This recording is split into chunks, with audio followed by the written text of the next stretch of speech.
আসসালামু আলাইকুম। আজকের ভিডিওতে আমি আপনাদের সঙ্গে শেয়ার করব সুতির গজ কাপড় দিয়ে কিভাবে আপনারা এমন সুন্দর ডিজাইনের জামা তৈরি করতে পারবেন। তো আমি এখানে গলায় ইলাস্টিক লাগিয়ে 2 থেকে 3 বছর বয়সী বাচ্চাদের জন্য জামাটি তৈরি করেছি। আপনারা যদি ভিডিওটি স্কিপ না করে লাস্ট পর্যন্ত দেখেন, আপনারা কিন্তু যে কোনো বয়সী বাচ্চাদের জন্য জামাটি তৈরি করতে পারবেন। আপনি যদি আমার চ্যানেলে নতুন হয়ে থাকেন তো অবশ্যই চ্যানেলটিকে সাবস্ক্রাইব করে সাথে থাকবেন, আর নিচে কমেন্ট করতে ভুলবেন না ভিডিওটি আপনাদের কেমন লাগলো। তো আমি এখানে বাচ্চাদের জামাটি তৈরি করার জন্য ভয়েল কাপড় নিয়েছি। আপনারা চাইলে লিলেনের কাপড় দিয়েও কিন্তু এই সুন্দর ডিজাইনের জামাটি তৈরি করতে পারবেন। কাপড়টিকে মেলে নিয়েছে। তো একটু খেয়াল করে দেখুন, কাপড়টিকে আমি মাঝখান দিয়ে ভাঁজ করে 2 পার্ট করে রেখেছি। তো এটি হচ্ছে আমাদের কাপড়টির লম্বার অংশ, আর এটি কিন্তু আমাদের কাপড়টির চওড়ার অংশ। তো একটু খেয়াল করে দেখুন কতটুকু পরিমাণ কাপড় নিয়েছি। আমি এখানে টোটাল 12 গিরা পরিমাণ কাপড় আছে, অর্থাৎ 27 ইঞ্চি পরিমাণ লম্বা কাপড় নিয়েছি। আর এখানে আমাদের চওড়ায় রয়েছে দেখুন 21 ইঞ্চি পরিমাণ, ডাবল পার্টে কিন্তু রয়েছে। তো আমি এখানে বেশি বহরের কাপড় ব্যবহার করেছি। আপনারা চাইলে কম বহরের কাপড় দিয়েও কিন্তু এই সুন্দর ডিজাইনের জামাটি তৈরি করতে পারবেন আপনার বাচ্চাদের জন্য।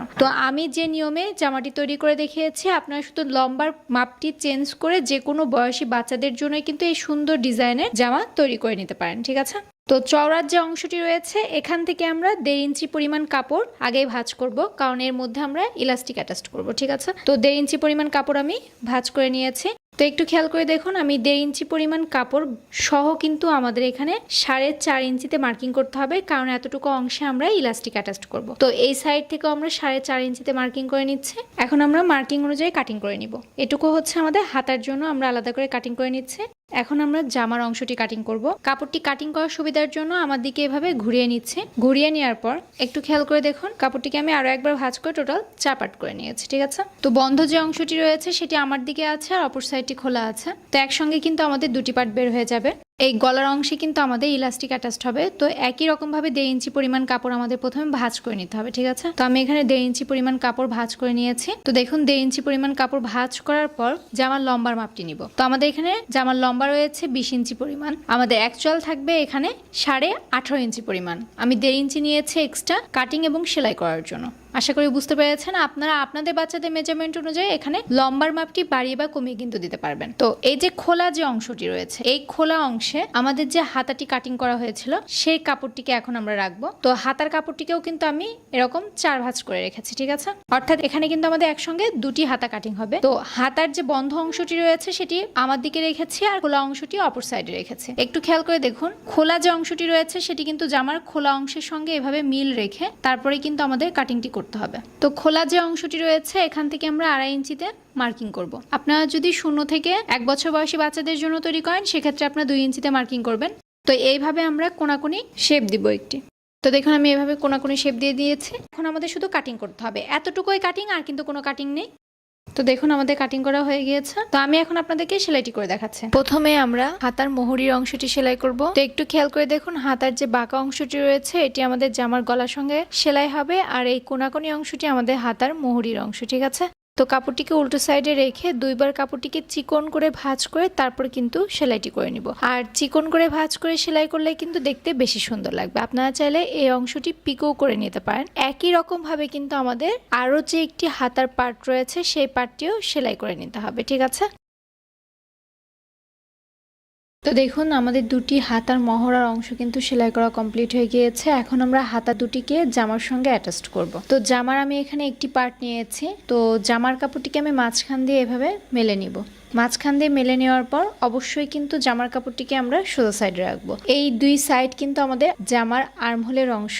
আমরা এখন জামার একটি পার্টের সঙ্গে আমরা 2 সাইডে 2টি হাতা অ্যাটাচ করব সবার প্রথমে, ঠিক আছে। তো আমি এখানে হাতার কাপড়টিকে নিয়েছি। তো জামার কাপড়টিকে আমি সোজা সাইডে রাখবো, আর হাতার কাপড়টিকে আমরা উল্টো সাইডে রাখবো। জামার বাঁকা অংশ এবং হাতার বাঁকা অংশ একসাথে এভাবে মিলিয়ে ধরে তারপরে কিন্তু আমরা সেলাইটি করা স্টার্ট করব।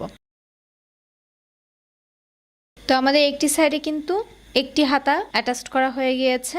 একই রকম ভাবে আমরা জামার এই সাইডে আরো একটি হাতা অ্যাটাচ করে নিব। তো একই রকম ভাবে জামার কাপড়টিকে সোজা সাইডে রাখবো এবং হাতার কাপড়টিকে আমরা উল্টো সাইডে রাখবো। 2টি কাপড় ভালো করে সেট করে ধরে আমরা সেলাইটি করে নিব। তো আমি সেলাই করার সুবিধার জন্য এভাবে নিচ থেকে সেলাইটি করা স্টার্ট করব। তো তো একটু খেয়াল করে দেখুন আমাদের জামার একটি পার্টের সঙ্গে কিন্তু দুই সাইডে দুটি হাতা অ্যাটাচ করা কমপ্লিট হয়ে গিয়েছে। এখন আমাদের হাতার যে আরো একটি সাইড রয়েছে এই সাইডে আমরা জামার আরো একটি পার্ট কিন্তু অ্যাটাচ করব।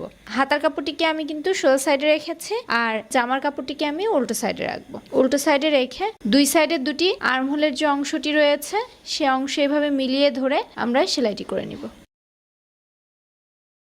একই রকম ভাবে আমাদের আরো একটি হাতা অ্যাটাচ করে নিতে হবে। জামার সঙ্গে হাতাটি অ্যাটাচ করা পুরোপুরি কমপ্লিট হয়ে গিয়েছে। দুই সাইডে দুটি হাতা জয়েন্ট করা কমপ্লিট হয়ে গিয়েছে। তো এখন আমাদের গলার অংশে ইলাস্টিক অ্যাটাচ করতে হবে। আর ইলাস্টিকের জন্য যতটুকু কাপড় আমরা বাড়তি নিয়েছিলাম সেই কাপড়টিকে আমরা এভাবে ভাঁজ করে এর উপরে সেলাই বসিয়ে দিব। তো কাপড়টিকে কিন্তু অবশ্যই উল্টো সাইডে ভাঁজ করতে হবে। তো কাপড়টিকে আমি এভাবে একবার ভাঁজ করে নিয়েছি। একবার ভাঁজ করে নেওয়ার পর মাঝখান দিয়ে একটি সেলাই বসিয়ে দিব। ঠিক আছে। তো দেখুন আমাদের কিন্তু মাঝখান দিয়ে একটি সেলাই বসানো কমপ্লিট হয়ে গিয়েছে। এখন আমরা খোলা যে অংশটি রয়েছে এখান থেকে সামান্য পরিমাণ কাপড় ভাঁজ করে এর উপরে সেলাই বসিয়ে দিব। ঠিক আছে।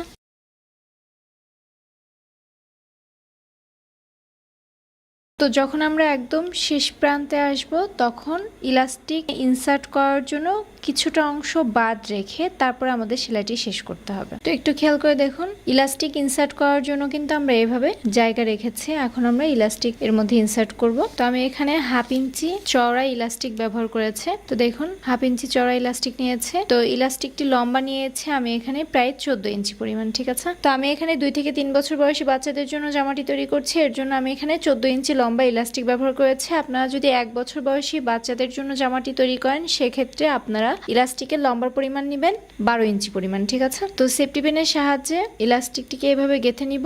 তো ইলাস্টিক লাগানোর সুবিধার জন্য জামার কাপড়টিকে আমাদেরকে এভাবে ঘুরিয়ে নিয়েছে। তো পুরো গলা রাউন্ডে কিন্তু আমাদের ইলাস্টিকটিকে এভাবে ইনসার্ট করতে হবে। তো দেখুন আমি পুরো গলা রাউন্ডে ইলাস্টিকটিকে ইনসার্ট করে নিয়েছে। অবশ্যই কিন্তু ইলাস্টিকটিকে এভাবে ভালো করে সেট করে নিতে হবে এবং ইলাস্টিকের দুটি মাথা এভাবে ধরে আমরা এখানে সেলাই বসিয়ে নিব। আমি এখানে সেলাই বসিয়ে নিয়েছি 4 থেকে 5টি। এখন আমরা এইভাবে কাপড়টিকে ভালো করে সেট করে নেব এবং যতটুকু অংশ আমরা ফাঁকা রেখেছিলাম ইলাস্টিক ইনসার্ট করার জন্য সেই অংশটুকু আমাদের সেলাই করে দিতে হবে।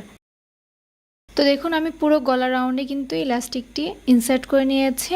দেখুন মাশাআল্লাহ দেখতে খুব সুন্দর লাগছে। এখন কাপড়টিকে আমরা উল্টো সাইডে এভাবে টার্ন করব, ভালো করে সেট করে নিব এবং সাইড থেকে আমাদের ফিটিং করে নিতে হবে।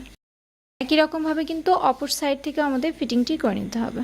এখন আমরা নিচে ঘের অংশটি সেলাই করব আর এর জন্য কাপড়টিকে উল্টো সাইডে 2 বার ভাঁজ করে এর উপরে সেলাই বসিয়ে দিব। তো এই সেলাইটি করা কিন্তু খুবই ইজি। আমি এক্সট্রা করে আর দেখাচ্ছি না। এতটুকু অংশ সেলাই করলেই কিন্তু আমাদের জামাটি পুরোপুরি কমপ্লিট হয়ে যাবে। তো আশা করি আজকে ভিডিওটি আপনাদের ইনশাআল্লাহ খুব ভালো লেগেছে। ভিডিওটি ভালো লাগলে চ্যানেলটিকে সাবস্ক্রাইব করে সাথে থাকবেন আর বন্ধুদের সঙ্গে অবশ্যই বেশি বেশি শেয়ার করবেন যাতে আপনার পাশাপাশি তারাও ভিডিওটি থেকে কিছুটা হলে শিখতে পারে। আজকে এ পর্যন্তই। সবাই ভালো থাকবেন, সুস্থ থাকবেন, নিরাপদে থাকবেন এবং আমার জন্য দোয়া করবেন।